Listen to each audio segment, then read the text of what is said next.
கர்த்தருடைய பரிசுத்தமான நாமத்திற்கு மகிமை உண்டாவதாக. மிகுந்த வாஞ்சையோடு தேவ பாதத்தில் அமர்ந்திருக்கிற எல்லா தேவ பிள்ளைகளையும் கர்த்தருடைய நாமத்தில் வாழ்த்துகிறேன். மறுபடியும் உங்களை காண்பதும் உங்களோடு தெய்வத்தினுடைய வார்த்தைகள் மூலம் சில நிமிடங்களும் பேசுவது பரலோகத்தின் ஆண்டவர் தந்த ஒரு பெரிய பாக்கியமாய் நான் கருதுகிறேன். கார்த்திகையாவுக்காக, எல்லா தேவ பிள்ளைகளுக்காக, மவுண்ட் சர்ச்சுக்காக கர்த்தரை ஸ்தோத்தரிக்கிறேன். சுவிசேஷத்திற்காக, தேவ ராஜ்யத்தின் மகிமைக்காக நீங்கள் எடுக்கிற முயற்சி, நீங்கள் படுகிற பிரயாசம் எல்லாவற்றையும் நினைத்து கர்த்தரை ஸ்தோத்தரிக்கிறேன். கர்த்தர் உங்கள் எல்லாரையும் கனம் பண்ணுவாராக என்று நான் ஜெபித்து கொள்ளுகிறேன்.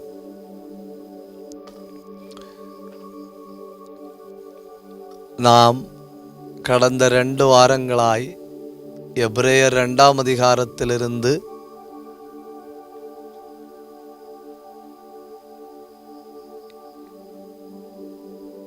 இவ்வளவு பெரிய ரட்சிப்பு என்கிற பகுதியை நாம் கற்றுக்கொண்டு வருகிறோம். இது நம்முடைய எபிரேயர் நிருபத்தின் 10வது படிப்பு, 10th எபிசோட். இந்த முறை நாம் அதில் சொல்லியிருக்கு இல்லையா, எபிரேயர் 2:4 இவ்வளவு பெரிதான ரட்சிப்பை குறித்து நாம் கவலையற்றிருப்போமானால், அந்த வார்த்தையை நாம் இன்னைக்கு கற்றுக்கொள்ள போகிறோம். அந்த வார்த்தையும் அதை தொடர்ந்து பெரிய ரட்சிப்பையும் குறித்து நாம் கொஞ்சம் காரியங்களை ஜெபத்தோடு கூட கற்றுக்கொள்ள போகிறோம். எல்லாரும் கவனிக்கும்படி நான் உங்களை தாழ்மையோடு கேட்டுக்கொள்கிறேன். ரட்சிப்பு நமக்கு கிடைத்த வழி 7 காரியங்கள் சொல்லியிருக்கு. அந்த வசனத்தை பாருங்க. கர்த்தர் மூலமாய் அறிவிக்கப்பட்டது, ஸ்போக்கன் பை காட். 2, கேட்டவர்களால் உறுதியாக்கப்பட்டது, கன்ஃபர்ம்டு. 3, அடையாளங்கள், சைன்ஸ். 4, அற்புதங்கள், வண்டர்ஸ். 5, பலத்த காரியங்கள், பலத்த செய்கைகள், டைவர்ஸ் மிராக்கிள்ஸ். 6, பரிசுத்தாவியின் வரங்கள். 7, தேவன் தாமே சாட்சி கொடுத்த.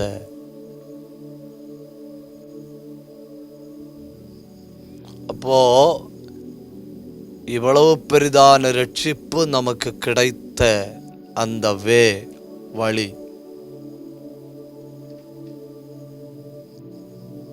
கர்த்தர் மூலமாய் அறிவிக்கப்பட்டது, கேட்டவர்களால் உறுதியாக்கப்பட்டது, அடையாளங்களினாலும் அற்புதங்களினாலும் பலத்த செய்கைகளினாலும் பரிசுத்தாவியின் வரங்களினாலும் தேவன் சாட்சி கொடுத்ததுமாயிருக்கிற இந்த வார்த்தைக்கு இணையான ஒரு வசனம், இந்த எபிரேயர் 2:4 இணையான ஒரு வசனம் உபாகமத்தின் புஸ்தகத்தில் சொல்லியிருக்கு. உபாகமத்தின் புஸ்தகம் 4ஆம் அதிகாரம் அதனுடைய 32, 33 வசனங்கள். உபாகமம் 4ஆம் அதிகாரம் அதனுடைய 32, 33 வசனங்களை பாருங்க. அக்கினியின் நடுவிலிருந்து பேசுகிற தேவனுடைய சத்தத்தை நீங்கள் கேட்டது போல, ஸ்போக்கன். உங்கள் தேவனாகிய கர்த்தர் எகிப்தில் உங்கள் கண்களுக்கு முன்பாக உங்களுக்கு செய்தபடியெல்லாம் அந்நிய ஜாதிகள் நடுவிலிருந்து ஒரு ஜனத்தை, அடுத்து பாருங்க, சோதனைகளினாலும் அடையாளங்களினாலும் அற்புதங்களினாலும் யுத்தத்தினாலும் வல்லமையுள்ள கரத்தினாலும் ஓங்கிய புயத்தினாலும் மகாபயங்கரமான செயல்களினாலும் தமக்கென்று தெரிந்து கொள்ள வகை பண்ணின.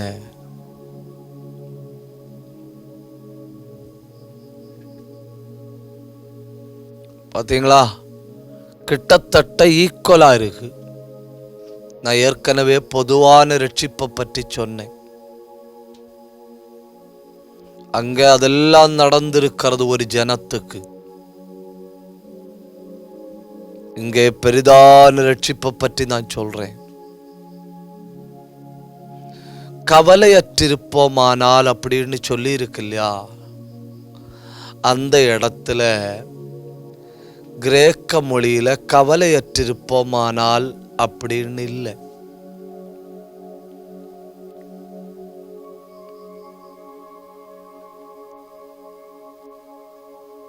நான் அந்த எபிரேயர்ல சொல்லி இருக்கிற 2-3 வார்த்தைகளை பாருங்க. 2-3 வார்த்தைகளை நீங்க பாருங்க. எபிரேயர் 2ஆம் அதிகாரம் 1வது வசனம். விட்டு விலகாதபடின்னு தமிழ்ல சொல்லி இருக்கு. நாம ஏற்கனவே படித்தோம். அந்த இடத்துல உண்மையிலே சொல்லி இருக்கிறது என்ன? ஸ்லிப் எவே, வழுக்கி விழுந்து விடாதபடி. அப்போ அங்க என்ன செய்யக்கூடாது? வழுக்கி விழுந்து விடக்கூடாது. எபிரேயர் 2:2 பாருங்க. கீழ்ப்படியாமல் இருந்து விடக்கூடாது. அப்போ விட்டு விலகக்கூடாது அல்லது வழுக்கி விழுந்து விடக்கூடாது. அப்புறம் கீழ்ப்படியாமல் இருந்து விடக்கூடாது. 3வது பாருங்க, எபிரேயர் 2:4. எபிரேயர் 2:4 கவலையற்றிருப்போமானால் அப்படிங்கிற இடத்துல கிரேக்க மொழியில சொல்லி இருக்கிற வார்த்தை என்ன தெரியுமா? அமீலியோ, AMELEO, அமீலியோ, AMELEO, அமீலியோ. இந்த வார்த்தை ஒரு எதிர்மறையான சொல். இதனுடைய நேர்மறையான பாசிட்டிவ் வேர்டு என்னன்னு கேட்டா மிலோ, MELO, மிலோ. அதனுடைய எதிர்மறை சொல்லாக்கும் அமீலியோ. அமீலியோ என்கிற வார்த்தைக்கு கவலையற்றிருப்போமானால் அப்படிங்கிற அர்த்தம் குறைவாக பயன்படுத்தப்படுகிறது. அதனுடைய உண்மையான அர்த்தம் என்னன்னு பைபிளில் மற்ற சில பகுதிகளில் அந்த அமீலியோ என்கிற வார்த்தை சொல்லி இருக்கு. அங்கே நாம் பார்க்கும் பொழுது கண்டுபிடிக்கலாம். 2 பேதுரு 1ஆம் அதிகாரம் 12வது வசனம். 2 பேதுரு 1:12. அங்கே என்ன சொல்லி தெரியுமா? நெக்லிஜென்ட்.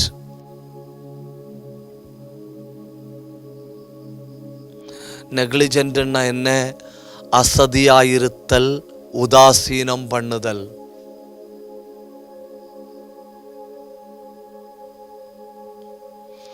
ஆங்கிலத்தில் ஒரு வார்த்தை சொல்லுவாங்க, அது ரொம்ப பிரயோஜனமா இருக்கு, நீங்க நோட் பண்ணி வைக்கணும். Salvation is free but it is not cheap. ரட்சிப்பு இலவசம், ஆனா ரட்சிப்பு மலிவானது அல்ல.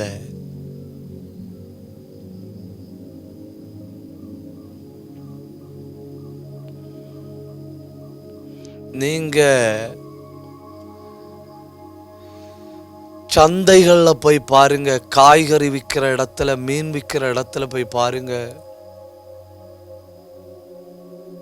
பயங்கரமா சத்தம் கேட்கும், பயங்கரமா சத்தம் கேட்கும்.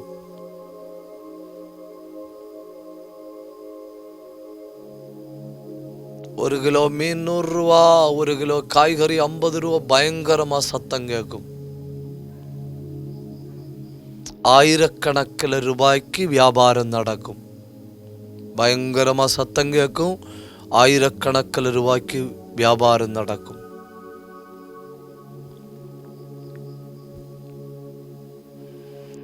ஆனா நீங்க தங்க கடையில போய் பாருங்க, ரொம்ப சைலண்டா இருக்கும், ரொம்ப சைலண்டா இருக்கும். ஆனா வியாபாரம் கோடிக்கணக்கில். ஏன்? விற்பனை பண்ணுகிறது மதிப்புடையது.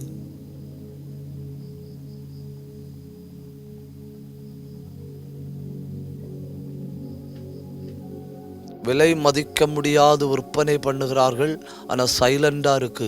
அதுபோலையாக்கும் ரட்சிப்பு இலவசமாக்கும். Salvation is free. ரொம்ப கூவி கூவி பிரசங்கம் பண்றோம், யாரானாலும் வாருங்கள் ஆண்டவர் ரட்சிப்பார்னு சொல்றோம். அது இலவசம். ஆனா நம்ம விருப்பமான நேரத்துல நம்ம தெரிந்தெடுக்கிற அளவுல அது அவ்வளவு மலிவானது கிடையாது. வாய்ப்பை தவறவிட்டவர்கள் அந்த வாய்ப்பை திரும்ப பெறுவது மிக கடினம். கவலையற்றிருப்போமானால், இவ்வளவு பெரிய ரட்சிப்பை அசட்டை பண்ணுவோமானால், அந்த வார்த்தையினுடைய 2வது அர்த்தம் மேட் லைட், டேக் இட் ஈஸின்னு சொல்லுவாங்க இல்லையா?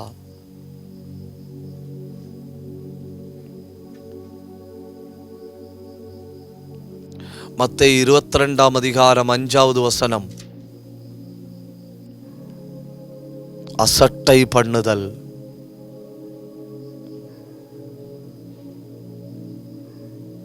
Take it so chilly, take it so easy.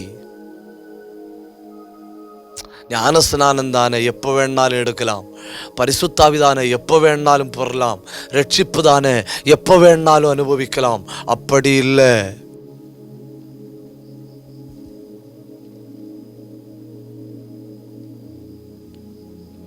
மூணு, அந்த வார்த்தையினுடைய 3வது அர்த்தம் ரிகார்ட் நாட், புறக்கணித்தல், உதாசீனப்படுத்துதல், அசட்டை பண்ணுதல், ஒரு பொருட்டாக எண்ணாதிருத்தல், புறக்கணித்தல். அதனுடைய 5வது அர்த்தம் மிதித்தல். மிதித்தல். எபிரேயர் 10 அதனுடைய 28, 29 என்ன சொல்லுகிறீமா? குமாரனுடைய இரத்தத்தை காலின் கீழ் மிதிக்கிறவன், குமாரனுடைய இரத்தத்தை காலின் கீழ் மிதிக்கிறவன். இப்ப இவ்வளவு பெரிய ரட்சிப்புன்னு சொன்னா, the very blood of the son of man, குமாரனுடைய இரத்தம்.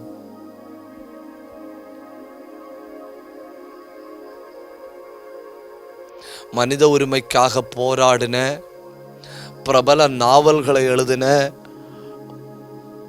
ஒரு பெண்மணி. அந்த பெண்மணியினுடைய பேரு மார்கனிட்டா லாஸ்கி. அந்த பெண்மணி மரணத்துக்கு முன்னாடி ஒரு டெலிவிஷன் ஷோயில பங்கு கொண்டார்கள். அந்த டெலிவிஷன் ஷோயில அந்த பெண்மணி சொன்னது என்ன தெரியுமா? கிறிஸ்தவர்களை பார்த்து எனக்கு பொறாமையா இருக்கு. ஏன்னா அவர்களை மன்னிக்கிறதற்கு ஒரு ஆண்டவர் இருக்கிறார், அவர்களுக்குள்ள மன்னிப்பு இருக்கிறது. என்ன மன்னிக்க யாரும் இல்லை.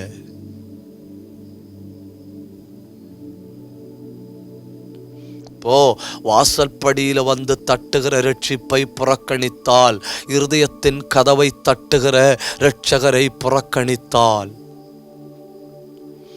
இன்னொரு விதத்துல சொன்னா குமாரனுடைய இரத்தத்தை காலின் கீழ் மிதித்தால்,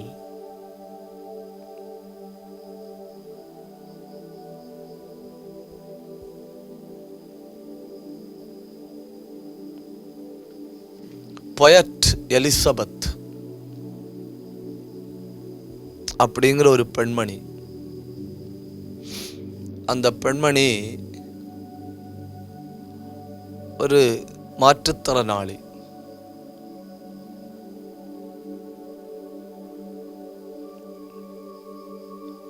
அந்த பெண்மணியுடைய திருமணத்தோட பெற்றோருக்கும் அந்த பெண்மணிக்கும் பிரச்சனை வருது. பெற்றோரை விட்டு பிரிஞ்சு இத்தாலி நாட்டில் போய் தன் புருஷனோட சேர்ந்து அந்த பெண்மணி வாழ்கிறாள்.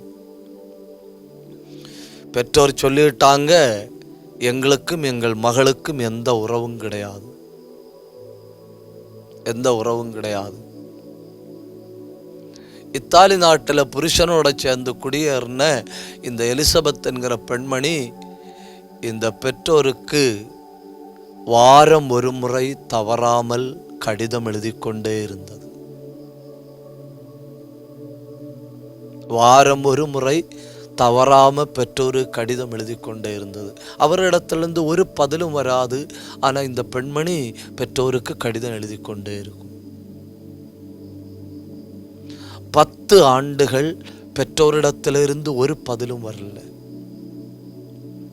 10 ஆண்டுகள் தாண்டி பெற்றோரிடத்திலிருந்து பதில் வந்தது. அந்த பதில் என்ன தெரியுமா? அந்த பதில் ஒரு பெட்டி. அந்த பெட்டியை திறந்து பார்த்தப்போ இந்த பெண்மணி கடந்த 10 ஆண்டுகள் பெற்றோருக்கு அனுப்பிவிட்ட எல்லா கடிதங்களையும் ஒரு அட்டைப்பெட்டிக்குள்ள போட்டு அனுப்பியிருந்தாங்க. இதுல மிகப்பெரிய ஆச்சரியம் என்னன்னு கேட்டா, இவ அனுப்பின கடிதத்தை அவங்க திறந்து வாசிக்கவே இல்லை.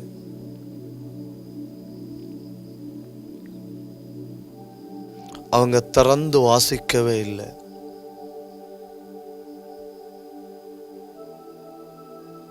இன்னைக்கு டுடே அந்த பெண்மணி தன் பெற்றோருக்கு எழுதின கடிதங்கள் எந்த லிஸ்டில் இருக்கு தெரியுமா? நான் அப்படியே உங்களுக்கு வாசித்து சொல்றேன் எந்த லிஸ்டில் இருக்குன்னு. Her letters are among the most beautiful in classical English literature today.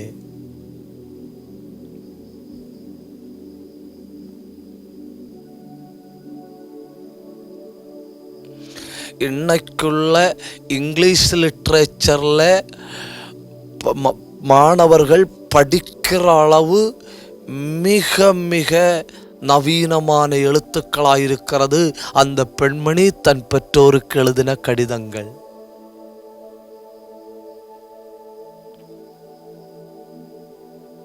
அவங்க அதுல 1-2 கடிதங்களை வாசித்திருந்தா கூட வாழ்க்கை மாறி இருக்கும்.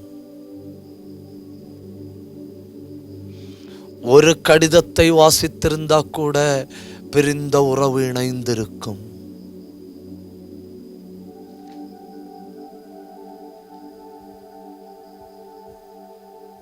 அருமையானவர்களே, இவ்வளவு பெரிய ரட்சிப்பு, இவ்வளவு ஆச்சரியமான கர்த்தருடைய புஸ்தகம்,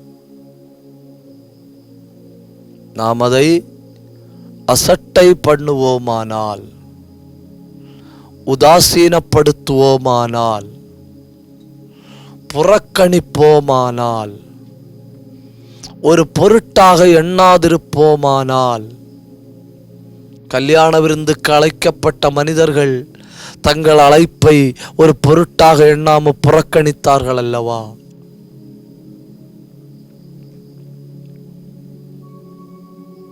எதை அடையாவிட்டாலும் ரட்சிப்பையும் நித்திய ஜீவனையும் எப்படியாவது அடைந்து கொள்ளணும்.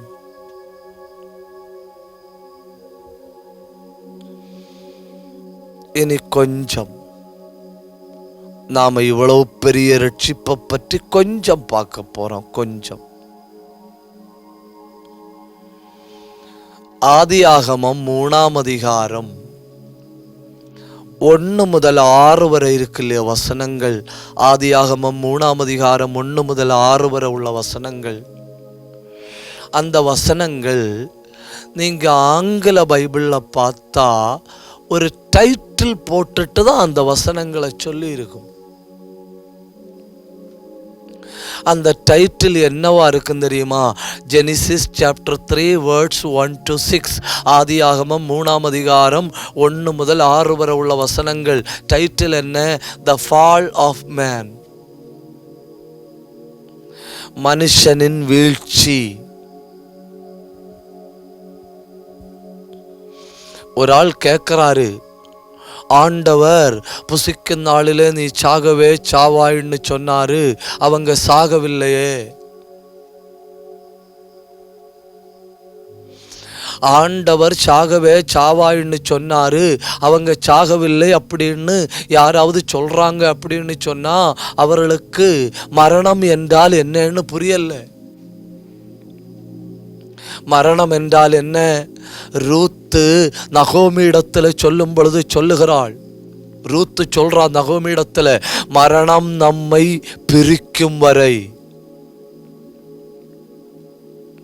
What is death? டெத் அப்படிங்கிறது செப்பரேஷன், பிரிவு. மரணம் நம்மை பிரிக்கும் வரை. அப்போ ஒன்று யோசிச்சு பாருங்க, இதை புசிக்கும் நாளிலே நீ சாகவே சாவாய் அப்படின்னா நீ பிரிவாய், வேறுபடுவாய். You will be separated from where? Separated from God. தேவனுக்கும் மனுஷனுக்கும் உள்ள உறவு பிரிவதுதான் மரணம். ஏதேன் தோட்டத்தில் நடந்த மரணம் என்ன? தேவனுக்கும் மனுஷனுக்கும் உள்ள உறவு பிரிந்தது. மனுஷனுடைய கண்ணால் தேவனை கண்டான், மனுஷனுடைய காதால் தேவனை கேட்டான், மனுஷனுடைய காலால் தேவனோடு நடந்தான். அந்த உன்னதமான உறவு பிரிந்தது. அந்த உன்னதமான உறவு பிரிந்ததுக்கு பேர் தான் ஃபால். அதுக்கு பேர் தான் டெத்.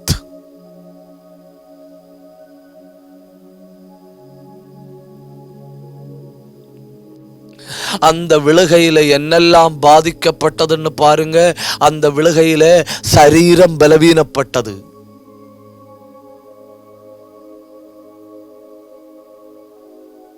அந்த விழுகையில ஆத்துமா கரைபட்டது. அந்த விழுகையில ஆவி மரித்து போனது. அப்போ பாடி பிகேம் வீக், சரீரம் பலவீனப்பட்டது. ஸ்பிரிட் பிகேம் டெட், ஆவி மரித்து போனது. சோல் பிகேம் கரப்டட், ஆத்துமா கரைபட்டது.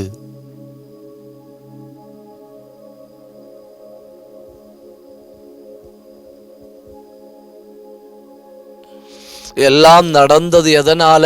கம்யூனிகேஷன். யாரோடு நடந்த கம்யூனிகேஷன்? சாத்த பாம்போடு நடந்த communication. When you are having communication with wrong people, you are going to fall.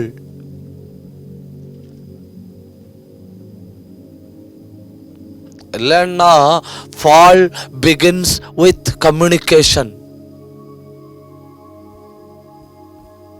ஒரு சின்ன உரையாடல், அந்த சின்ன உரையாடலுக்குள்ள தெய்வத்தினுடைய பக்கத்துல இருந்த மனுஷன், தெய்வத்தோடு நெருங்கி இருந்த மனுஷன், தெய்வத்தோடு ஒட்டி இருந்த மனுஷன் விழுந்துட்டான்.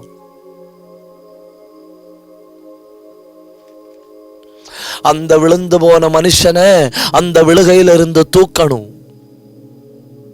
அந்த விழுகையிலிருந்து தூக்கிறதுக்கு பேர் தான் சால்வேஷன்.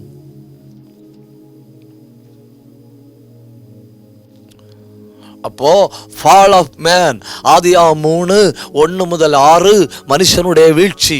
அந்த வீழ்ச்சியிலிருந்து மனுஷனை தூக்குவதுதான் சால்வேஷன், ரட்சிப்பு.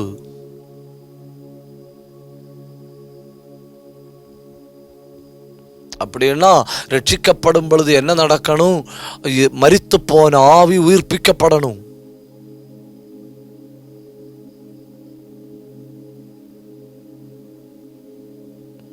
மனுஷன் தெய்வத்தோட பேச முடியணும், மனுஷன் தெய்வத்தை நெருங்க முடியணும், மனுஷன் தெய்வத்தோடு உறவு கொள்ள முடியணும்.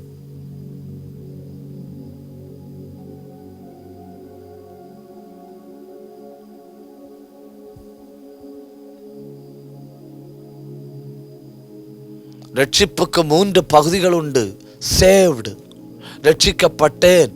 Getting saved, ரட்சிக்கப்படுகிறேன்.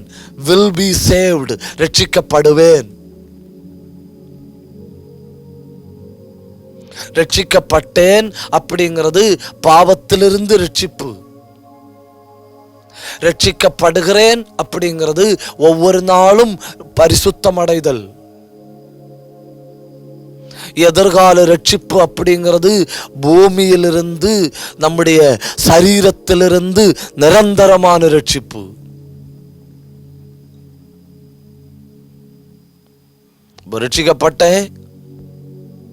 ரட்சிக்கப்பட்டேன்னா விழுந்து போன என்னை தூக்கி எடுத்தார். ரட்சிக்கப்படுகிறேன்னா ஒவ்வொரு நாளும் வசனமாகிய கண்ணாடிக்கு முன்ன நின்று என்னுடைய வாழ்க்கையை நான் பார்த்து என்னுடைய வாழ்க்கையை நான் செப்பனிடுகிறேன். ரட்சிப்புக்கு 3 ஃபேஸஸ் உண்டு. ஒன்று பாஸ்ட், இன்னொன்று ப்ரெசன்ட், இன்னொன்று ஃபியூச்சர். பாஸ்ட் பேஸில் நான் ரட்சிக்கப்பட்டேன், ப்ரெசன்ட் பேஸில் நான் ரட்சிக்கப்பட்டு கொண்டிருக்கிறேன், ஃபியூச்சரில் எனக்கு எதிர்கால மீட்பு காத்திருக்கிறது.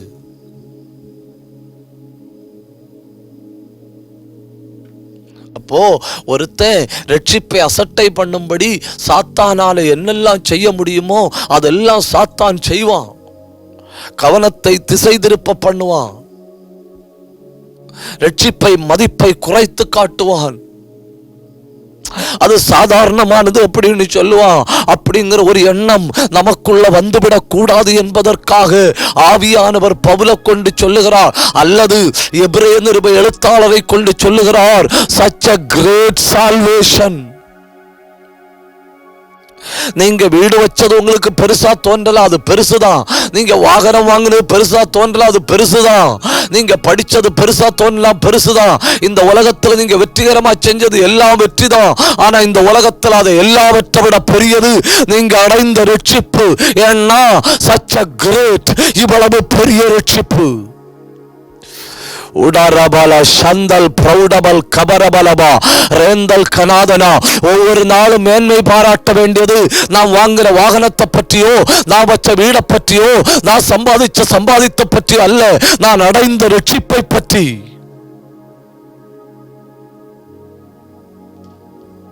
அதுதான் பெருசு, அதுதான் விலை மதிக்க முடியாது, அதுதான் உலகத்தில் எங்கேயும் கிடைக்காதது.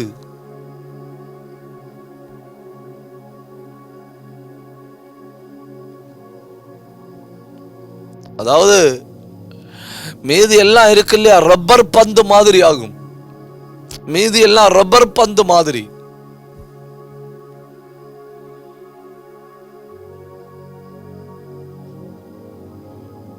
ஒரு சாரு ஆத்மீகத்தை பற்றி சொல்லிக் கொடுக்க கிளாஸுக்குள்ள வராரு. கிளாஸுக்குள்ள வந்துட்டு ஒரு ரப்பர் பந்தை கையில எடுத்தாரு. கையில எடுத்துட்டு செவரில் எறிஞ்சாரு. எறிஞ்சப்போ அது திரும்ப அவர் கையில வந்து அவர் சொல்றாரு, இதுதான் உங்க படிப்பு. உங்க படிப்பு ஒரு தடவை கைவிட்டு போனாலும் உங்களுக்கு மரணம் வரை படிக்க வாய்ப்பு இருக்கு.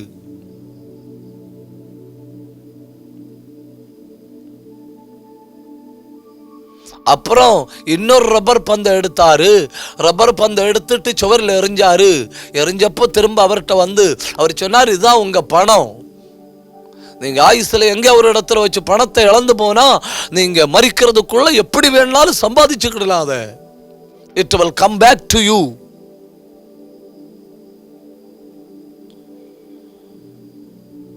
அப்புறம் ஒரு பந்தை எடுத்தாரு. எடுத்துட்டு சொன்னார், திஸ் இஸ் யுவர் ஹெல்த், இது உங்க ஹெல்த். அதை எறிஞ்சாரு, அது திரும்ப வருது. அப்போ பாருங்க, ஆரோக்கியம் போய்விட்டது திரும்ப வருது, அறிவு போய்விட்டது திரும்ப வருது, பணம் போய்விட்டது திரும்ப வருது. அப்புறம் ஒரு பந்தை கையில எடுத்தாரு. எடுத்துட்டு சொன்னாரு, திஸ் இஸ் யுவர் பிளஸிங், இது உங்க ஆசீர்வாதம். எறிஞ்சாரு, திரும்ப வந்தது. 4 பந்துகளை எறிஞ்சாரு, 4 திரும்ப வந்தது. படிப்பு, ஆரோக்கியம், வருமானம், ஆசீர்வாதம் எல்லாம் திரும்ப வந்தது. 5வது ஒரு பந்தை கையில எடுத்தாரு. எடுத்துட்டு எறிஞ்சாரு. அது மட்டும் போய் விழுந்த இடத்துல உடைஞ்சு போச்சு, திரும்ப வரல. ஏன்னா இட் வாஸ் அ கிளாஸ் பால். அது ஒரு கண்ணாடி பந்து. எரிஞ்சிட்டு சொன்னாரு, திஸ் இஸ் யுவர் சால்வேஷன். எத்தனை பேருக்கு புரியுதுன்னு எனக்கு தெரியல. எத்தனை பேருக்கு புரியுதுன்னு எனக்கு தெரியல. இந்த உலகத்துல எது நம்மை விட்டு போனாலும் ஆயுசுல எங்கேயாவது ஒரு இடத்துல வச்சு திரும்ப பிடிக்கலாம்.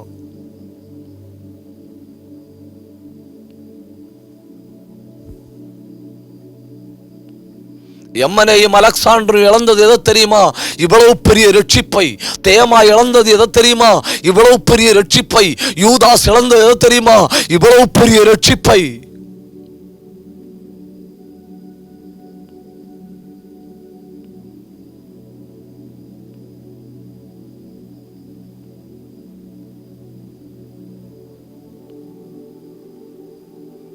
எது போனாலும் ஆயுசுல எங்கேயாவது வச்சு திரும்ப பிடிக்கலாம்.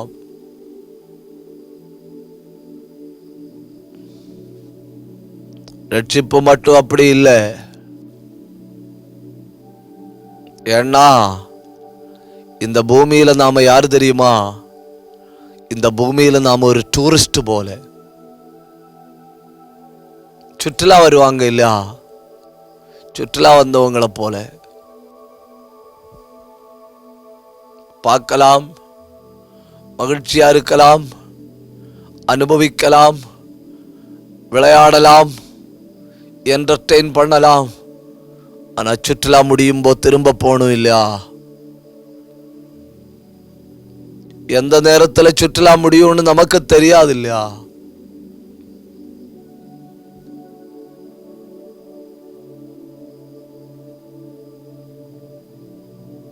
ஏன் ரட்சிப்பு எவ்வளவு பெரியது? ஆதாம் ஏவாள் விழுந்த அந்த ஃபால்,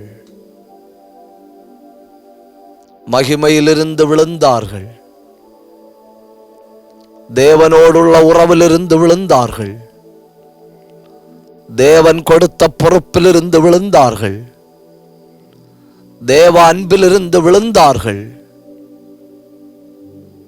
மனுஷனை தூக்கி எடுத்து மறுபடியும் அதே அனுபவத்தில் கொண்டு வாரது சால்வேஷன். இப்ப எனக்கு ஆண்டவரை நெருங்க முடியுது, ஆண்டவரை அப்பான்னு கூப்பிட முடியுது, ஆண்டவரோடு உறவு கொள்ள முடியுது, ஆண்டவரோடு சஞ்சரிக்க முடியுது, கர்த்தருடைய சத்தத்தை கர்த்தருடைய வசனத்தின் மூலம் கேட்க முடியுது. ஏன்னா விழுந்து கிடந்த என்னை தம்முடைய இரத்தத்தினால் தூக்கிவிட்டார். யோசிச்சு பாருங்க,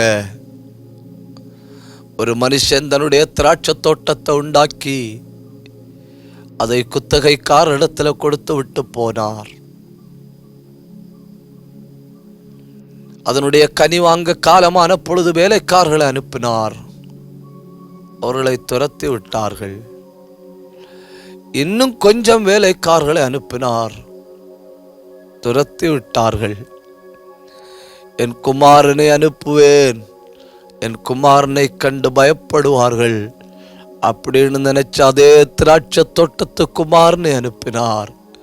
குமாரனை கண்டவர்கள் என்ன சொன்னாங்க தெரியுமா? சுதந்திரவாளி, இவன் சுதந்திரவாளி, இவனை கொன்று போடுவோம்.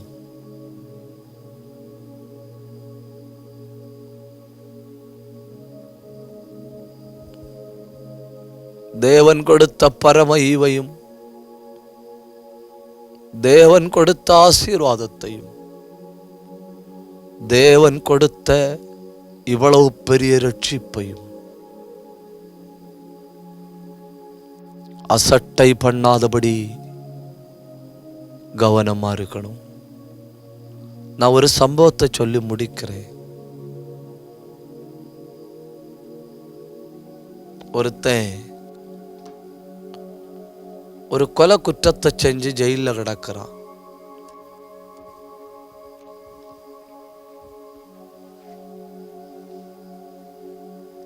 அவன் ஒரு கொலை குற்றவாளி. ஆனா அவனுடைய ஊர் மக்கள்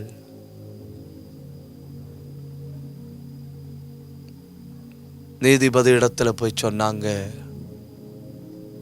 அவன் பாவம், அவனை மன்னிக்கணும்.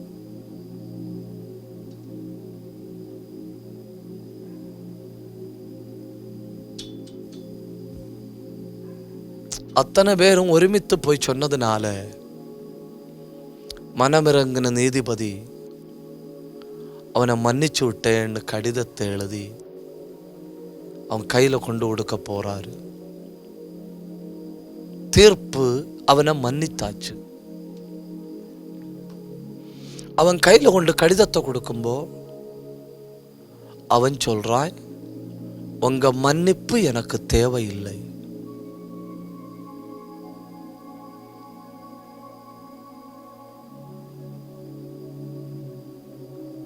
இப்போ நீதிபதிக்கு என்ன செய்யன்னு தெரியல.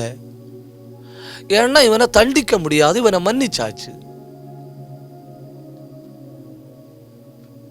ஆனா இவனை தண்டிக்காம இருக்க முடியாது, ஏன்னா இவன் மன்னிப்பை அசட்டை பண்ணிட்டான்.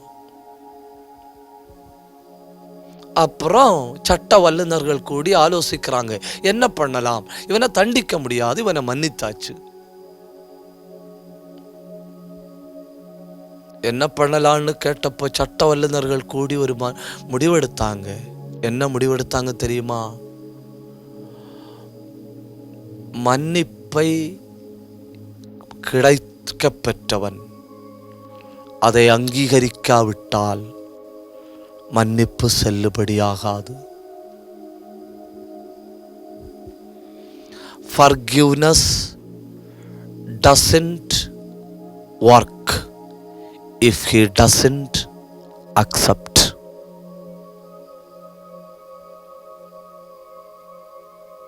மன்னிச்சாச்சு, ஆண்டவர் ஏற்றுக்கொண்டாச்சு.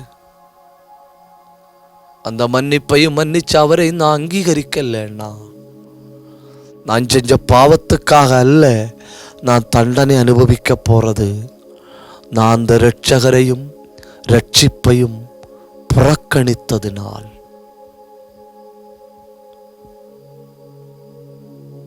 அதாக்கும் கவலையற்றிருப்போமானால் கவனமாயிருங்கள்.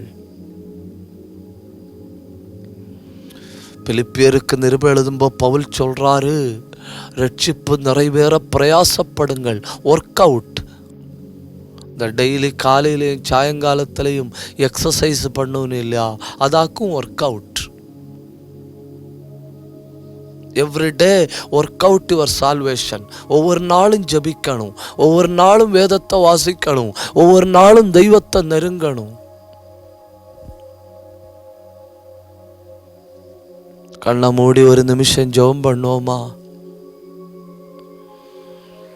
கிருபையுள்ள நல்ல தகப்பனே, நல்ல இந்த வேளைக்காய் உமக்கு நன்றி செலுத்துகிறோம்.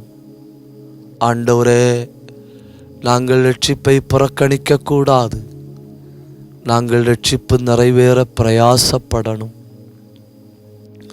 உம்முடைய திருவசனங்களை கேட்டுக்கொண்டிருக்கிற ஒவ்வொரு தேவ பிள்ளைகளுக்காய் ஜெபிக்கிறோம். கார்த்திகையாவுக்காய், மவுண்ட் சர்ச்சுக்காய் ஜெபிக்கிறோம். எல்லா பரிசுத்த தேவ ஜனங்களுக்காய் ஜெபிக்கிறோம். இதை கேட்டுக்கொண்டிருக்கிற எல்லாருக்காய் ஜெபிக்கிறோம். ஆண்டவரே, அடிமைகளாய் கிடந்த எங்களை இவ்வளவு பெரிய ரட்சிப்பின் மூலம் குமாரர்களாக்கி இருக்கிறபடியால் உமக்கு நன்றி.